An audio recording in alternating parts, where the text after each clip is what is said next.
hello everyone. Happy Monday. So this will be a short video on the She-Hulk article that came out by Variety like 3 days ago. If you saw my live, you already know how I feel about it, but that video is under construction, so we're just gonna do this because I feel like I would like my more articulated thoughts to be out there as far as this article goes, because it's just so telling. It's so telling. And I really don't know how people trust the character of She Hulk in these writers' hands at this point in time. But let's just get to the article. The first question is, in addition to breaking the fourth wall, the finale tackles some of the exact same trolling comments that Marvel fans have been making. How did it feel to watch the finale as the show aired, knowing how the finale would turn out? Okay, so Tatiana Maslany says Jessica Gao is a genius and knows about the culture we're living in and her position in it when she's writing these stories about a woman superhero. She knows what that response is going to be. As a cast, it was delightful sending each other these troll responses like, oh my God, give them a week and they're going to literally see this pop up verbatim in the show and become the villains of the show. It was thrilling. Word choice is everything in these articles, especially when it's quoted by these actors or whomever they're interviewing. Word choice is everything. The fact that you said it was thrilling, it was thrilling for you to be a part of a show that was essentially constructed for the haters. The show's only foundation, the show's only reason for existing, from moving to from one beat to the next, was an attempt to one up the haters. And you're proud of that. As the lead, you are proud of that. You're not proud of playing this character that has been so popular in the comics for years, who pioneered the fourth wall breaking, as well as many other things in Marvel Comics and comics in general. You're not proud of that. You're not proud of being able to bring this character to life for the fans. No, you're proud to give a one up to the haters. That's embarrassing. Moving on. Were you expecting to face the trolls when you signed on for the show? Reading the script, it was so true. There's so much resistance, to a woman just existing in that space of superheroes. There's always going to be that. I sort of anticipated it. It's why I also feel it's important. There's such an entitlement to, sorry, it's late, I'm sorry. There's such an entitlement to space held by certain people. And to even exist as She Hulk is like a fuck you, and I love that. Again, it's this running theme. You're not proud, you're not excited to bring this wonderful female hero to life for the fans. And just to have a great story surrounding this character. You're not proud of that. You are happy to bring this character on as a fuck you? What? What? What? And let me tell you something, Miss Maslani. You know why there's typically some resistance when a new female hero is being introduced specifically into the MCU? You know why there's resistance? And I'm not talking about from the subset of critics who are very hyperbolic, bordering on sexist. I'm not talking about those people. I'm talking about people like me, or just casual audience members who look at the news and they're like, I don't know about that. You know why there's resistance? Because in the MCU, and this has been a problem since phase one, there is an inability for the writers to construct a well written female character. Period. That has been a problem since phase one. And instead of it being addressed and improved upon, they doubled down. And it's been going rampant very recently. That's why there's resistance. It has nothing to do with anything that you're implying. At least not for me. Moving on. What do you hope to see from Jen and Matt Murdock's relationship? I don't know what Jen's life looks like now. Well, of course you don't. There's no substance, but whatever. Other than it's opening up. They definitely have a very real connection. This is true. I'm curious how that manifests, whether it's getting together every now and again and having fun, or if it buds into something more. But I don't think either one of them are thinking in terms of that. They're at the beginning of something. Okay, standard answer. Which Avenger would Jen get along with best? Baby Groot would be such a great day. Impossible to film unless we put him on my head or something. There's also so many characters that would be fun to see how Jen and them would get along because she is a bit of an oddball, double negative it seems, and a little bit of an outsider. I think any pairing would be interesting.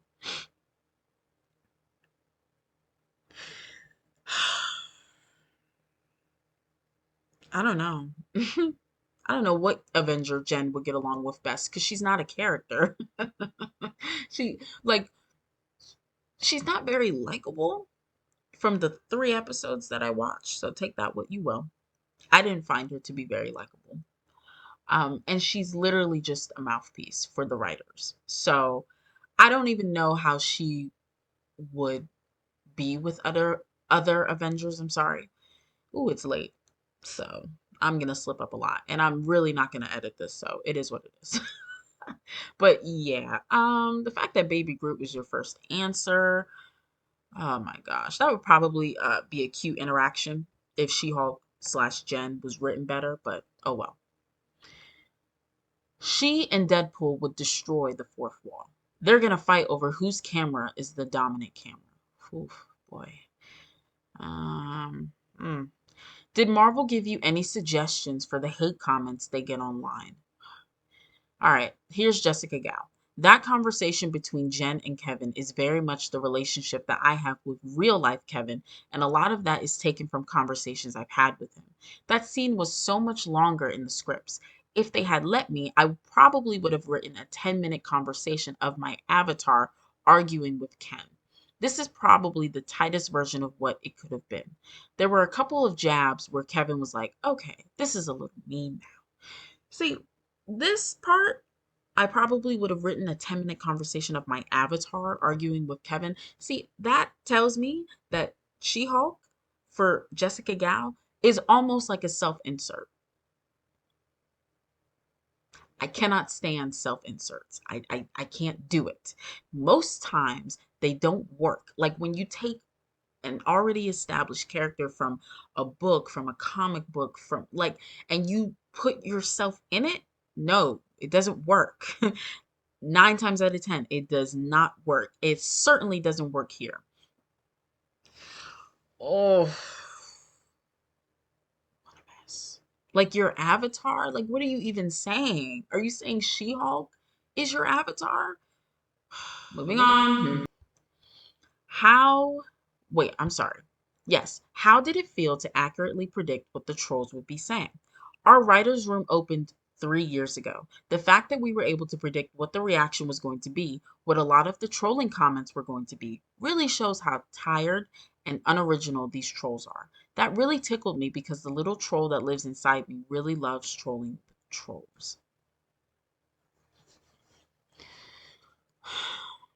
So,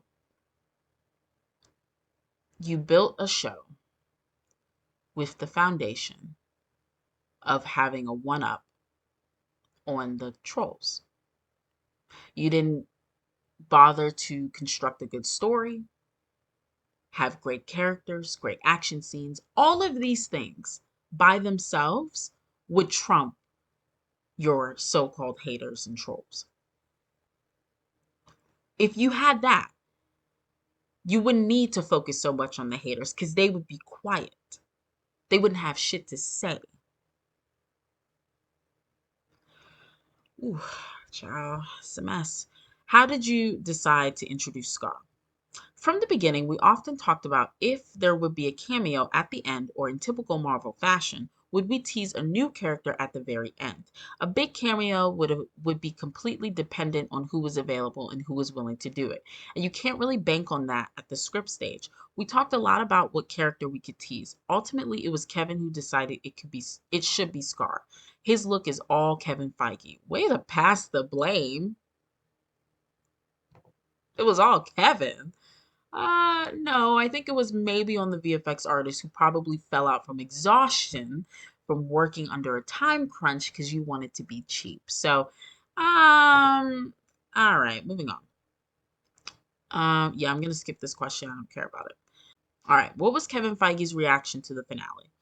So, Kat Ooh, I don't want to mispronounce her last name, but she says Kevin had a huge hand in that finale and in the character of Kevin. Ironically, I was more squeamish about it than they were. I was like, are we going too far? Are we throwing Marvel fans under the bus by putting down Marvel films? They have such a self deprecating, irreverent sense about themselves, and they were totally willing to poke fun at themselves. Any criticism you could lob at them, they have thought of. Yeah, you did throw your fans under the bus. And I'm not talking about me because I never really could get into the show. I only liked the 8th episode. I'm talking about the people who invested time into your show. And week after week, they were enjoying themselves and looking forward for to what's to come. You threw them under the bus because in the finale, you nullified your entire season for an extended fourth wall joke. You did that. You did that. So that's great. That's wonderful. Did you have to dig deep for all the Marvel criticism or just scroll through Twitter? So if you haven't seen the theme by now, this is what I'm talking about. Like they're not talking about what was your process in writing these scenes and coming with these characters and their relationships and interactions with one another. None of these questions are being asked, right? It's all about the trolls, it's all about the critics. You are more concerned on what could be said, what criticism could be lobbed at you, than just constructing a well written show. I smell insecurity, but that's just me, buddy. That's just me. That's just me. Oh, this answer though is just beautiful. So, one thing I noticed is that at the beginning of the series, I was getting a lot of nasty meme comments. As it's gone forward, that has stopped. I think it's because they now realize when they target us, they're playing directly into our hands, and we called it, which is pretty gratifying. It's so satisfying. And even negative commentary, I always interpret as engagement. If people are that angry, they are paying attention. I look at all of it as positive. So, all that tells me is that as a writer, you are incapable of accepting criticism. You are incapable of taking accountability for your body of work. You will never, as a writer, put yourself in a position to look back at your work and say, how can I improve upon that? What can I make better? What are my strengths and how can I improve upon that? You're telling me with this answer, you will never do that. You will never have the desire or strive to improve as a writer. Sorry, drive. That's what you're telling me as a writer. Big yikes. Yeah, skip, skip, skip. What reverberations will the finale have in the future of the MCU? I like when Kevin says that the glitch has been fixed because I don't want every character in the MCU to be able to confront him about their plot lines. So I'm hoping that's a one time thing. We now know that it exists, but I don't think we should revisit it all the time. This is why I say they don't understand She Hulk, like just the basics. Why would other writers have other characters who are not known for breaking the fourth wall? Why would they write them as such? Why would they do that? Why would they write it so they could interact with Kevin and rewrite their story? They are not She Hulk. They are not Deadpool. They don't break the fourth wall. Oh my God. Ugh. The writing was on the wall. It was on the wall the minute we were introduced to Jen slash She Hulk. and we find out that they are the same person. There is no distinction between the two. Right there, you have failed at understanding She-Hulk at a basic level. The whole thing with She-Hulk, her whole bit, the reason why Jen prefers to stay as She-Hulk is because She-Hulk exudes such confidence and dominance and sex appeal that Jen would not do otherwise as her human self. Period. Jen is very much a pushover. She's shy, but that's not She-Hulk, and that's why she likes being She-Hulk. But in the show, they're one and the same. So when she has these conversations, these interesting ones, where she's talking about how people prefer She-Hulk to Jen, for me, I don't understand where that even comes from because they're the same person. One is just a little bit bigger. Ugh, ugh, a mess, a mess, a mess.